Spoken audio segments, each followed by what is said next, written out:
अटारी में भूत। एक बार की बात है, लिली नाम की एक छोटी लड़की थी जो अपने माँ और पिताजी के साथ एक बड़े पुराने घर में रहती थी। घर इतना पुराना था कि उसमें एक अटारी थी और लिली को वहाँ जाकर घूमना बहुत पसंद था। एक दिन लिली अटारी में खेल रही थी, तभी उसे एक भूत दिखाई दिया। यह एक छोटी लड़की का भूत था, लगभग लिली की उम्र का। भूत ने सफेद पोशाक पहनी हुई थी और उसके लंबे लहराते बाल थे।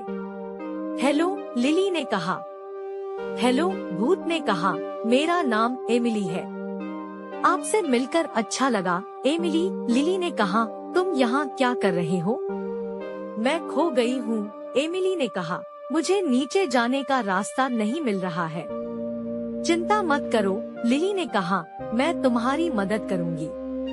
लिली और एमिली हाथ पकड़कर सीढ़ियों से नीचे चली गई। जब वे सीढ़ियों के नीचे पहुँचे, तो एमिली लिली की ओर मुड़ी और बोली, मेरी मदद करने के लिए धन्यवाद, मैं बहुत आभारी हूँ।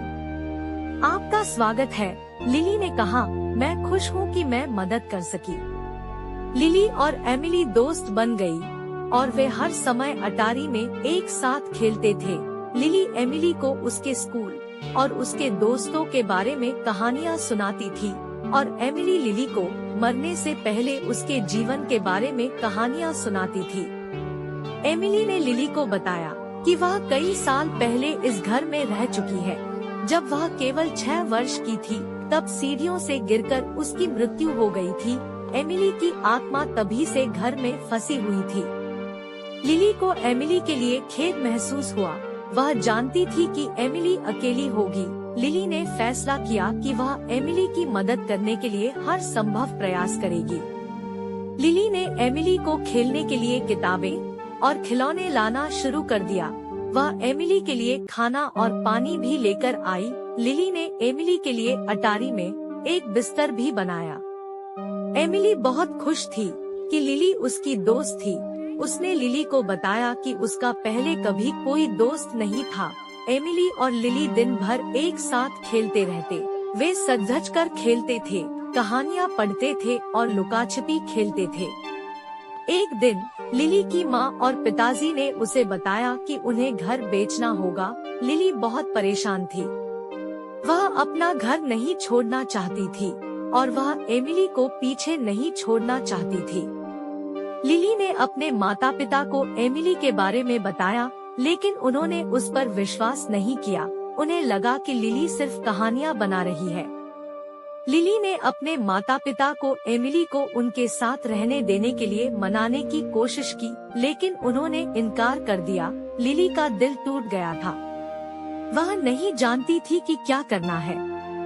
जिस दिन लिली और उसका परिवार बाहर जा रहे थे, लिली एमिली को अलविदा कहने के लिए अटारी तक गई। मैं तुम्हें बहुत याद करूंगी, एमिली, लिली ने कहा। एमिली ने कहा, मैं भी तुम्हें याद करूंगी, लेकिन चिंता मत करो, मैं हमेशा तुम्हारे साथ यहाँ रहूंगी। लिली ने एमिली को गले लगाकर अलविदा कहा और फिर वह अपने परिवार में शामिल होने के लिए नीचे चली गई। लिली और उसका परिवार एक नए घर में चले गए, लेकिन लिली एमिली को कभी नहीं भूली। वह अक्सर अपने दोस्त के बारे में सोचती थी और उसे आश्चर्य होता था कि क्या वह उसे फिर कभी देख पाएगी। एक रात लिली अपने दोस्तों के साथ आराम कर रही थी। वे भूतों की कहानियाँ सुना रहे थे। तभी अचानक लिली को ठंडी हवा का झोंका महसूस हुआ। क्या तुम्हें ऐसा महसूस हुआ?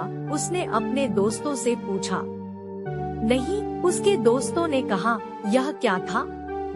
मुझे नहीं पता, लिली ने कहा, लेकिन ऐसा लगा जैसे कोई मेरा ध्यान आकर्षित करने की कोशिश कर रहा है। लिली की सहेलियां उसे अजीब नजरों से देखने लगी। उन्हें लगा कि वह पागल हो रही है, लेकिन लिली को पता था कि उसने क्या महसूस किया है। वह जानती थी कि यह एमिली थी। लिली बिस्तर से उठी और खिड़की के पास गई। उसने रात के आकाश की ओर देखा और उसने एमिली को घर की छत पर खड़ा देखा। एमिली लिली को देखकर मुस्कुराई और हाथ हिलाया। लिली ने वापस हाथ हिलाया। लिली जानती थी कि एमिली अभी भी उसके साथ है और वह हमेशा उसकी दोस्त रहेगी। अगले दिन लिली अभी भी एमिली के बारे में सोच रही थी। उसने सोचा कि वह अपने दोस्त की मदद के लिए क्या कर सकती है। लिली ने फैसला किया कि वह उस अभिशाप को तोड़ने का रास्ता ढूंढने की कोशिश करेगी जिसने एमिली को घर में फंसा रखा है। लिली लाइब्रेरी में गई और उसे भूतों और शापों पर जो भी किताबें मिली उन्हें देखा। उसने भूतों को भगाने और श्राप तोड़ने के विभिन्न तरीकों के बारे में पढ़ा। लिली ने सीखा कि अभिशाप को तोड़ने का एक तरीका उस वस्तु को ढूंढना है जो अभिशाप का कारण बन रही है। लिली ने सोचा कि वह वस्तु जो एमिली के श्राप का कारण बन रही थी वह खिलौना हो सकता है जिसके साथ वह खेल रही थी जब वह सीढ़ियों से नीचे गिर गई और मर गई। लिली अटारी तक गई और खिलौना खोजने लगी। उसने बहुत खोजा परंतु वह न मिली। लिली हार मानने लगी थी। तभी उसने अपनी आँख के कोने से कुछ देखा। वह एक छोटी लकड़ी की गुड़िया थी। लिली ने गुड़िया उठाई और उसकी जांच की। वह बहुत पुरानी गुड़िया थी और उसकी हालत बहुत खराब थी।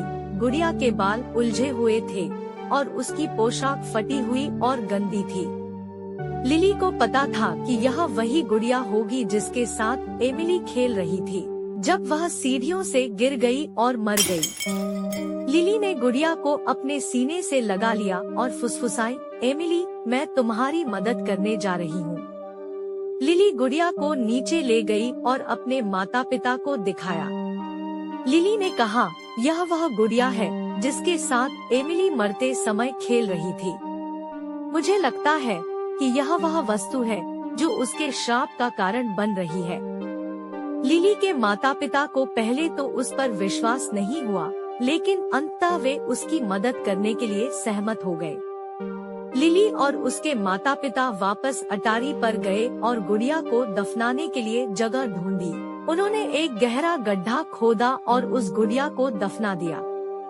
गुड़िया को दफनाने के बाद लिली को गर्म हवा का झोंका महसूस हुआ।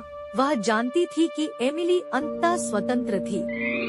लिली और उसके माता पिता वापस नीचे चले गए और उन सभी ने एक दूसरे को गले लगाया। लिली बहुत खुश थी कि वह अपने दोस्त की मदद करने में सक्षम थी। लिली ने एमिली को फिर कभी नहीं देखा, लेकिन वह जानती थी कि एमिली को अंततः शांति मिल गई है। कई वर्षों के बाद लिली एक वयस्क महिला थी जिसके अपने बच्चे थे। वह अब भी उसी घर में रहती थी जहां वह पली भी थी। एक दिन लिली की बेटी एमिली अटारी में खेल रही थी जब उसे एक छोटी लकड़ी की गुड़िया मिली। एमिली गुड़िया को नीचे अपनी माँ के पास ले आई। माँ, देखो मुझे क्या मिला, एमिली ने कहा। लिली ने गुड़िया की ओर देखा और मुस्कुराई। वह जानती थी कि यह वही गुड़िया थी जिसे उसने इतने साल पहले अटारी में दफनाया था। लिली ने गुड़िया को उठाया और अपने सीने से लगा लिया। वह फुसफुसाई, धन्यवाद एमिली। लिली जानती थी कि एमिली अभी भी उसके साथ है और वह हमेशा उस पर और उसके परिवार पर नजर रखेगी। वर्स नेचर के दर्शकों को नमस्कार। यह कहानी देखने के लिए बहुत बहुत धन्यवाद। मुझे आशा है कि आपको इसका आनंद आया होगा। मैं चाहती हूँ कि आप मेरे चैनल को लाइक और सब्सक्राइब करें ताकि आप सबसे पहले जान सके कि जब मैं नई कहानियाँ जारी करती हूँ, मैं आपसे इस तरह की मनोरंजक और दिल को छू लेने वाली कहानियाँ लाती रहूंगी। आपके समर्थन के लिए एक बार फिर धन्यवाद। मैं जल्द ही एक नई कहानी के साथ मिलूंगी। Good bye.